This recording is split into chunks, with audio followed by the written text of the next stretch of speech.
नमस्कार प्रिय भक्तों, आप सभी का हमारे चैनल आध्यात्मिक कथा में हार्दिक स्वागत है। आज के इस पावन वीडियो में हम आपके लिए लेकर आए हैं बृहस्पतिवार व्रत कथा, जिसका श्रवण और पालन करने से भगवान विष्णु की विशेष कृपा प्राप्त होती है और मनोकामनाएं पूर्ण होती हैं और जीवन में सुख शांति व समृद्धि आती है। बहुत समय पहले की बात है कि भारत में एक राजा राज्य करता था। वह अति प्रतापी एवं दानी था। वह प्रतिदिन मंदिर में दर्शन करने जाता और गुरु और ब्राह्मणों की सेवा किया करता था। उसके दरवाजे से कोई भी निराश होकर नहीं लौटता था।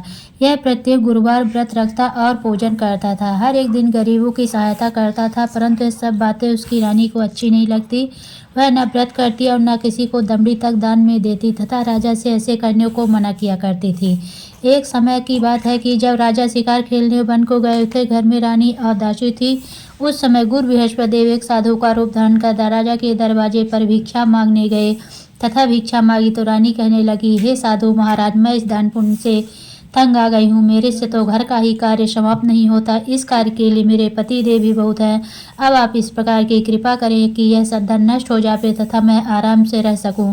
साधु बोले, हे देवी, तुम तो बड़ी विचित्र हो। संतान और धन से तो कोई नहीं दुखी होता, इसको तो सभी चाहते हैं। पापी भी पुत्र धन की इच्छा करता है। अगर आपके पास अधिक धन है तो भूखे मनुष्यों को भोजन कराओ, पाव लगवाओ, ब्राह्मणों को दान दो और धर्मशाला बनवाओ, कुआं, तालाब, बावड़ी, बाग, बगीचे आदि के निर्माण करवाओ। निर्धन मनुष्यों की कुंवारी कन्याओं का विवाह कराओ। अनेकों अज्ञात धर्म करो, जिससे तुम्हारे कुल का यश बढ़े तथा स्वर्ग की प्राप्ति होगी। मगर इन बातों से खुश न हो। वह बोली, हे साधु महाराज, मुझे ऐसे धन की आवश्यकता नहीं जिसको मनुष्यों को दान दूं तथा उसके रखने में मेरा सारा समय बर्बाद हो जावे। साधु ने रानी को समझाने का बहुत प्रयत्न किया, परंतु रानी अपनी बात पर अड़िग रह गई। तब साधु ने कहा, हे देवी, तुम्हारी ऐसी इच्छा है तो ऐसा ही करना। मैं तुम्हें बताता हूँ, वैसा ही करना। बृहस्पतिवार के दिन घर गोबर से लीपना, अपने केसों को धोना और केस को धोते समय स्नान करना, भोजन में मांस मदिरा खाना, कपड़ा धोबी के हाथ धुलने डालना। इस प्रकार तो 7 बृहस्पतिवार करने से तुम्हारा सब धन नष्ट हो जाएगा। ऐसा कहकर साधु रूपी बृहस्पति देव अंतर्ध्यान हो गए। रानी ने साधु के कहे अनुसार ही 7 ही बृहस्पतिवार बीते थे कि उसका समस्त धन नष्ट हो गया और भोजन के लिए दोनों समय तरसने लगे, सांसारिक भोगों से दुखी रहने लगे। तब राजा रानी से कहने लगा, हे रानी, देखो, वैसे हमको तो यहाँ सभी मनुष्य जानते हैं, इसीलिए कोई कार्य भी नहीं कर सकता। देश चोरी परदेश भीख बराबर है। ऐसा कहकर राजा परदेश को चला गया और जहाँ जाता लकड़ी काट कर लाता और शहर बेचकर अपने दुखी जीवन को व्यतीत करने लगा। इधर राजा के घर रानी और दासी दुखी रहने लगी। किसी दिन भोजन मिलता, किसी दिन जल पीकर रह जाती। एक समय रानी और दासी को 7 रोज बिना भोजन के व्यतीत हो गया। तब रानी ने दासी से कहा, हे दासी, यहाँ पासी के नगर में मेरी बहन रहती है। वह बड़ी धनवान है। तो उसके पास जा और 5 सेर बेजर मांग ला, जिससे कुछ समय के लिए गुजर हो जाएगी। इस प्रकार की आज्ञा मानकर दासी रानी की बहन के पास गई। रानी की बहन उस समय पूजन कर रही थी, क्योंकि उस रोज बृहस्पतिवार था। जब दासी ने रानी की बहन को देखा, उसे बोली, हे रानी, तुम्हारी बहन ने भेजा है, मेरे लिए 5 सेर बेजर दे दो। रानी ने कुछ उत्तर न दिया, क्योंकि उस समय बृहस्पतिवार का व्रत कथा सुन रही थी। जब रानी को किसी प्रकार का उत्तर नहीं मिला तो बहुत ही दुखी हुई एवं क्रोध भी आया। लौटकर अपनी रानी से आकर बोली, हे रानी, आपकी बहन तो बहुत ही बड़ी आदमी है। वह छोटे मनुष्यों से बात नहीं करती है। मैंने उनसे कहा तो उसने कोई उत्तर न दिया। मैं वापस चली आई। रानी बोली, हे दासी, उसमें उनका कोई दोष नहीं है। जब बुरे दिन आते हैं तब कोई सहारा नहीं देता। अच्छे बुरे का पता आपत्ति में लगता है। जो ईश्वर की इच्छा होगी यही होगा। यह सब हमारे भाग्य का दोष है। इधर उस नारी ने देखा कि मेरी बहन की दासी आई, परंतु मैं उससे नहीं बोली। यह सोच कथा को सुन और विष्णु भगवान का पूजन समाप्त कर अपनी बहन के घर को चल दी। जब अपनी बहन के घर पहुंची तो बहन बोली, हे बहन, तुम्हारी दासी गई, परंतु जब तक कथा होती है तब तक न उठते हैं न बोलते हैं, इसीलिए मैं न बोली। कहो दासी, क्यों गई थी? रानी बोली, बहन, हमारे अजान नहीं था। वैसे तुमसे कोई बात छिपी नहीं है, इस कारण दासी को तुम्हारे पास 5 सेर बेजर लेने के लिए भेजी थी। तब दासी ने कहा, देखो रानी, देखो बहन, शायद तुम्हारे घर में नाज रखा हो। इस प्रकार का वचन सुना तो घर के अंदर गई और वहाँ एक घड़ा बेजर का भरा मिल गया। उसे बड़ा आश्चर्य हुआ, क्योंकि उसके अनुसार घर का एक एक बर्तन अन्न के खाली था। उसने बाहर आकर रानी को सारा वृत्तांत सुनाया। दासी अपनी रानी से कहने लगी, हे रानी, देखो, वैसे हम भी आपको जब अन्न नहीं मिलता तो हम व्रत करते हैं। अगर उनसे व्रत की विधि और कथा पूछ ली जावे तो उसे हम भी किया करें। और फिर दासी के कहे पर रानी ने अपनी बहन से बृहस्पति व्रत पूजा विधि एवं नियमों के बारे में विस्तार से पूछा, तो उन्होंने बताया, जो बृहस्पतिवार के व्रत में चने की दाल और मुनक्का से विष्णु भगवान का केले की जड़ में दीपक जलाता है और पूजा करता है, पीले वस्त्र धारण करता है तथा प्रेम पूर्वक बृहस्पति भगवान की कथा सुनता है। इस प्रकार करने से गुरु भगवान प्रसन्न होते हैं, धन धान्य पुत्र देते हैं, मनवांछित मनोकामना पूर्ण करते हैं। व्रत एवं पूजन की विधि बताकर रानी की बहन अपने घर लौट आई। तत्पश्चात रानी और दासी दोनों निश्चय किया कि बृहस्पति भगवान का व्रत एवं पूजन का जरूर करेंगे। 7 दिन पश्चात जब बृहस्पतिवार उन्होंने व्रत रखा, दासी घुड़साल में जाकर चना गुड़ बिन लाई तथा उसकी दाल से केले की जड़ का तथा विष्णु भगवान का पूजन किया। अब भोजन पीला कहाँ से आए, यह सोचकर दोनों बड़ी दुखी हुई, परंतु उन्होंने व्रत किया था इसलिए गुरु भगवान प्रसन्न थे। 2 थालों में सुंदर पीला भोजन लेकर आए, दासी को देकर बोले, हे रानी, हे दासी, यह तुम्हारे और रानी के लिए भोजन है, तुम दोनों भोजन करना। दासी भोजन पाकर बड़ी प्रसन्न हुई, रानी से बोली, चलो रानी जी भोजन करो। रानी को इस विषय में कुछ पता नहीं था, इसीलिए वह दासी से बोली, तू ही भोजन कर, क्योंकि तू हमारे व्यर्थ में हंसी उड़ाती है। दासी बोली, हे रानी, एक व्यक्ति भोजन दे गया है। रानी बोली, वह भोजन तेरे लिए ही दे गया है, इसीलिए तू ही भोजन कर। दासी ने कहा, हे रानी, वह व्यक्ति हम दोनों के लिए 2 थालों में भोजन दे गया है, अतः हम और आप दोनों ही साथ साथ भोजन करेंगी। दोनों ने गुरु भगवान को धन्यवाद एवं नमस्कार कर भोजन प्रारंभ किया। उसके बाद में दोनों प्रत्येक बृहस्पतिवार को गुरु भगवान का व्रत और विष्णु पूजन करने लगी। बृहस्पति भगवान की कृपा से उन दोनों को भोजन एवं धन की कमी दूर हो गई, परंतु रानी फिर पुनः पहली प्रकार से आलस्य करने लगी। तब दासी ने कहा, हे रानी, आप पहले भी इसी प्रकार आलस्य करती थी, आपको धन संभालने एवं दान देने में कष्ट होता था, इसी कारण सभी धन नष्ट हो गया, हमारी ऐसी दुर्दशा हो गई। अब गुरु भगवान की कृपा से धन मिला है तो आपको फिर आलस्य हो रहा है। बड़े कष्टों के बाद हमने यह धन पाया है, इसीलिए आपको दान पुण्य करना चाहिए। भूखे मनुष्यों को भोजन कराओ, ब्राह्मणों को दान दो, प्याऊ लगवाओ, कुआं तालाब बावड़ी आदि का निर्माण करवाओ, कुंवारी कन्याओं का विवाह कराओ, मंदिर पाठशाला बनवा कर दान दो, धन को शुभ कामों में खर्च करो, जिससे आपके कुल का सम्मान बढ़े तथा आपको स्वर्ग प्राप्त हो एवं आपके पितृ प्रसन्न हो। दासी की बात मानकर रानी ने इसी प्रकार के सद्कर्म करने प्रारंभ किए। इस प्रकार करने से उसका काफी यश फैलने लगा। कुछ दिनों के बाद एक दिन रानी और दासी आपस में विचार करने लगी कि ना जाने राजा किस दशा में होंगे, उनकी कोई खोज खबर नहीं है। रानी राजा की कोई खबर न पाकर उदास रहने लगी। गुरु भगवान से उन्होंने प्रार्थना की और भगवान में रात में राजा को स्वप्न में दर्शन देकर कहा, हे राजा, उठ, तेरी रानी तुझको याद करती है। आपने देश को लौट जा। राजा प्रातःकाल उठा और सोचने लगा कि मैं किस प्रकार रानी के पास खाली हाथ जाऊंगा, मेरे पास तो कुछ भी नहीं। स्त्री जात खाने और पहनने की सेटिंग होती है, पर प्रभु की आज्ञा मानकर वह अपने नगर चलने को तैयार हुआ। प्रदेश में राजा बहुत दुखी रहने लगा था। प्रतिदिन जंगल में से लकड़ी बिनकर लाता और शहर में उन्हें बेचकर अपने दुखी जीवन को बड़ी कठिनता से व्यतीत करता था। एक दिन राजा दुखी हो कर अपनी पुरानी बातों को याद करके रोने लगा। उस जंगल में से बृहस्पति देव एक साधु का रूप धारण कर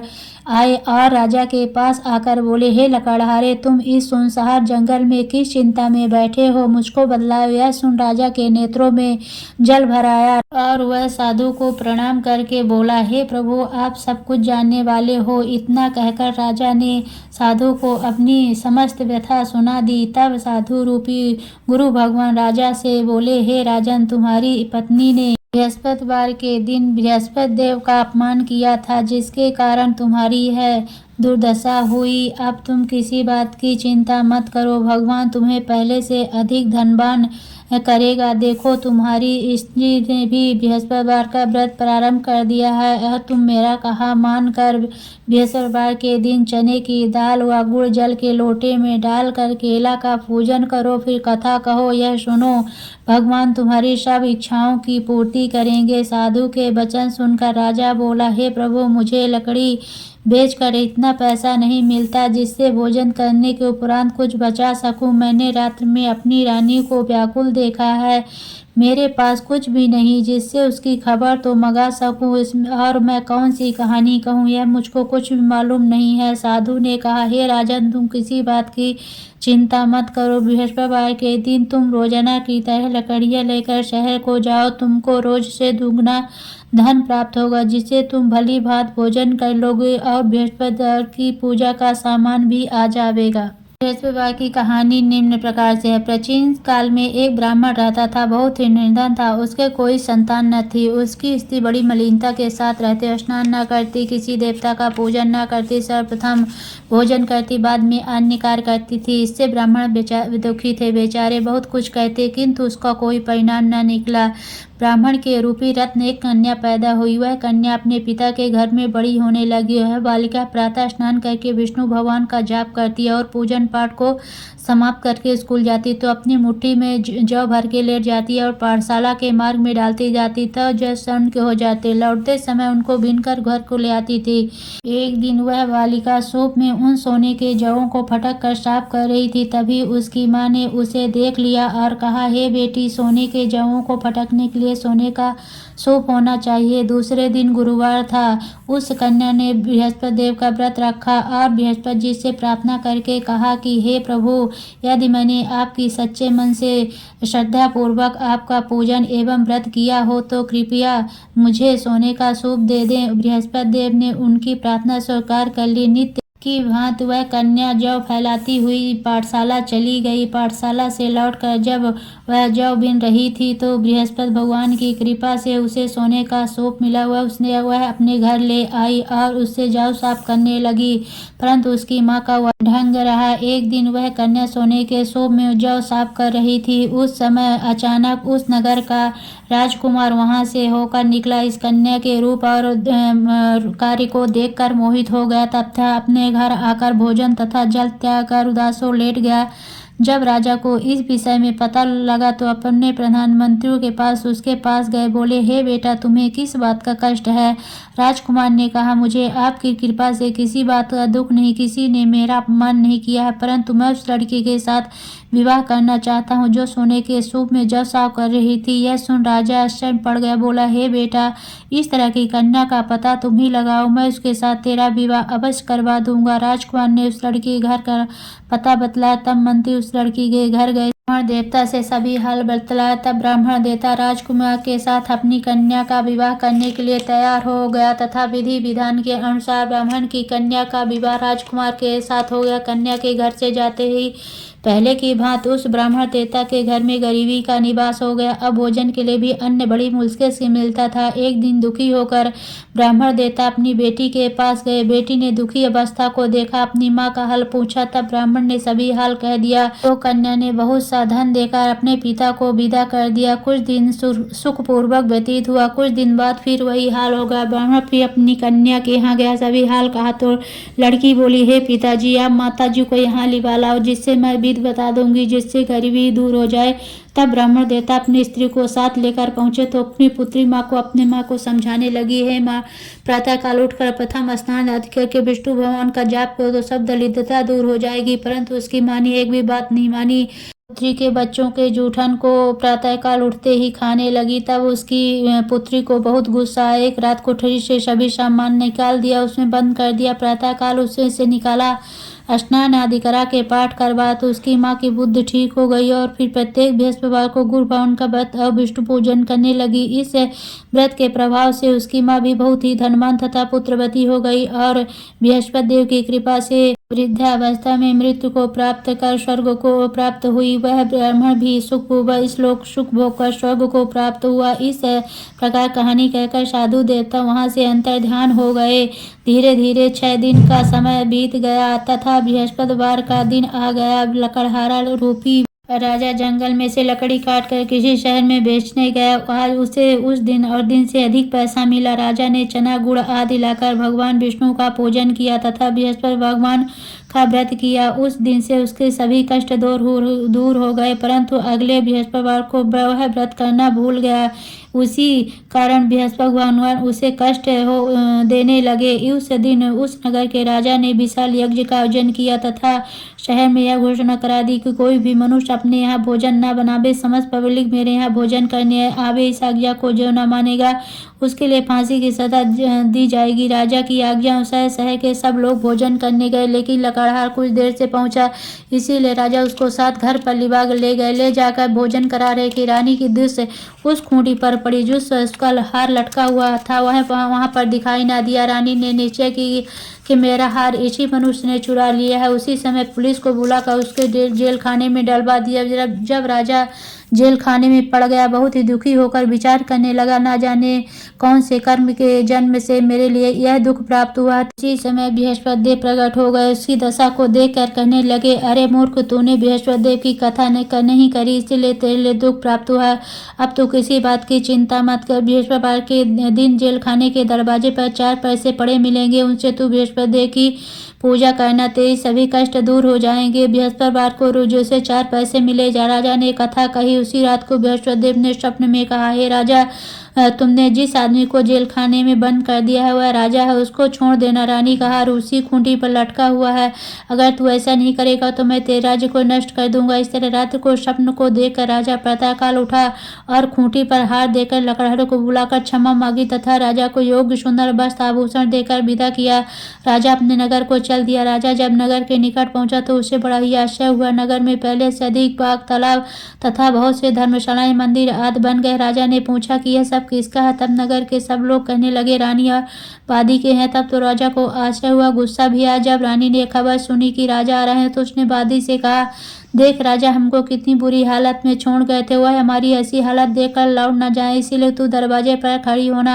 आज्ञा अनुसार दासी दरवाजे पर खड़ी हो गई। राजा आए तो उन्हें अपने साथ लिबा लाई। तब राजा ने क्रोध करके तलवार निकाली और पूछने लगे कि यह बतलाओ कि यह तुम्हें धन कैसे प्राप्त हुआ है? तब उन्होंने कहा कि हमें सब धन बृहस्पति देव के व्रत के प्रभाव से प्राप्त हुआ था। राजा ने निश्चय किया कि 7 रोज बाद तो सभी बृहस्पति देव का पूजन करते हैं, परंतु मैं रोजाना दिन में 3 बार कहानी कहा करूंगा तथा रोज किया करूंगा। हर समय राजा के दुपट्टे में चने की दाल बंधी रहती तथा दिन में 3 बार कहानी कहता। एक रोज राजा ने विचार किया कि चलो अपनी बहन के यहाँ हो आवे। राजा ने घोड़े पर सवार हो अपनी बहन के यहाँ को चलने लगा। मार्ग में देखा कि कुछ आदमी एक मुर्दे को लिए जा रहे हैं। राजा ने कहा, अरे भैया, तुम मेरी बृहस्पति की कथा सुन ले। वे बोले, लो, हमारा तो आदमी मर गया है, इसको अपनी कथा ही पड़ी है। परंतु कुछ आदमी बोले, अच्छा कहो, हम तुम्हारी कथा भी सुनेंगे। जब कथा आधी थी कि मुर्दा हिलने लगा। जब कथा समाप्त हो गई, मनुष्य राम राम करके खड़ा हो गया। आगे किसान खेत में हल चलाता मिला। राजा ने कहा, अरे भैया, मेरी बृहस्पति की कथा सुन लो, बृहस्पतिवार की कथा सुन लो। किसान बोला, जब तक मैं तेरी कथा सुनूंगा तब तक एक बार हरया जोत लूंगा, अपनी कथा किसी और को कहना। राजा आगे चलने लगा। राजा के हरते ही किसान के बैल खड़े हो गए तथा उसके पेट में जोर जोर से दर्द होने लगा। उसी समय उसकी माँ रोटी लेकर आई। उसने जब यह देखा तो अपने पुत्र से सब हाल पूछा। बेटे ने सब हाल कह दिया तो बुढ़िया दौड़ती दौड़ती उस घुड़सवार के पास गई। बोली, मैं तेरी कथा सुनूंगी, तू अपनी कथा मेरे खेत पर चलकर कहना। राजा ने बुढ़िया के खेत पर जाकर कथा कही, जिसको सुनते उसके बैल खड़े हुए तथा किसान के पेट का दर्द बंद हो गया। राजा अपनी बहन के घर पहुंच गया। बहन राजा की खूब मेहमानी की। दूसरे दिन सुबह जागा तो देखने लगा सब भोजन कर रहे हैं। राजा ने अपनी बहन से कहा, बहन, ऐसा कोई मनुष्य है जिसने भोजन न किया हो, मेरी बृहस्पतिवार की कथा सुन ले। बहन बोली, हे भैया, यह देश ऐसा है, पहले लोग यहाँ भोजन करते हैं, बाद में अन्य कार्य करते हैं। अगर कोई पड़ोस में हो तो देखा हूँ, ऐसा करके देखने चली गई, परंतु ऐसा उसे कोई व्यक्ति नहीं मिला जिसने भोजन न किया है। अतः वो कुम्हार के घर गई जिसका लड़का बीमार था। उसे मालूम हुआ कि इनके यहाँ 3 रोज से किसी ने भोजन नहीं किया। रानी ने अपने भाई की कथा सुनने के लिए कुम्हार से कहा। कुम्हार तैयार हो गया। राजा ने कुम्हार के घर जाकर कथा कही, जिसको सुनते ही उसका लड़का ठीक हो गया। अब तो राजा की प्रशंसा होने लगी। एक दिन राजा ने अपनी बहन से कहा, बहन हम अपने घर जाएंगे, तुम भी तैयार हो जाओ। राजा की बहन सास बोली चली जा, परंतु अपने लड़कों को मत ले जाना क्योंकि तेरे भाई की औलाद नहीं होती। बहन बोली, हे भैया मैं चलूंगी, कोई बालक नहीं जाएगा। राजा बोला, जब कोई बालक नहीं जाएगा तब तुम ही जाकर क्या करोगी। बड़े दुखी मन से राजा अपने नगर को लौट आया। राजा ने अपनी रानी से कहा, हम निर्वंशी राजा हैं, हमारा मुख देखने का धर्म नहीं, कुछ भोजन आदि नहीं किया। रानी ने कहा, प्रभु बृहस्पति देव ने हमें सब कुछ दिया, हमें औलाद अवश्य देंगे। उसी रात को बृहस्पति देव ने स्वप्न में कहा, हे राजा उठ, सोच को त्याग, तेरी रानी गर्भ से है, 9वें महीने में उसके गर्भ से एक सुंदर पुत्र पैदा हुआ। तब राजा बोला, स्त्री बिना भोजन के रह सकती, बिना कहने रह सकती, जब मेरी बहन आवे उसे कुछ कहना मत। रानी ने सुनकर हाँ कर दिया। जब राजा की बहन ने यह शुभ समाचार सुना तो बहुत ही खुशी हुई तथा बधाई लेकर भाई की यहाँ आई। तभी रानी ने कहा, घोड़ा चढ़कर तो नहीं आई, गधा चढ़ी आई। राजा की बहन बोली, भाभी मैं इस प्रकार न कहती, तुम्हें औलाद कैसे मिलती। बृहस्पति देव ऐसे हैं जैसे जिसके मन की कामनाएं सभी को पूर्ण करते हैं, मनोवांछित फल देते हैं। जो सदपूर्वक बृहस्पतिवार का व्रत करता है एवं कथा पढ़ता है अथवा सुनता है और दूसरों को सुनाता है, बृहस्पति देव उसकी सभी मनोकामनाएं पूर्ण करते हैं। बृहस्पति देव उनकी सदैव रक्षा करते हैं। जो श्रद्धा एवं संपूर्ण आधार भाव से बृहस्पति देव का पूजन एवं सच्चे दिल से व्रत करते हैं, उनकी सभी मनोकामनाएं पूर्ण होती हैं। सच्चे मन एवं हृदय से रानी और राजा ने बृहस्पति देव की कथा का गुणगान किया तो उनकी सभी इच्छाएं बृहस्पति देव ने पूरी की। इसी सबको कथा कहने अथवा सुनने के बाद बृहस्पति भगवान का प्रसाद ग्रहण करना चाहिए तथा सच्चे मन एवं भावना से भगवान बृहस्पति का ध्यान करते हुए सदा उनकी जय जयकार करनी चाहिए। तो बोलिए विष्णु भगवान की जय, बोलो बृहस्पति देव की जय।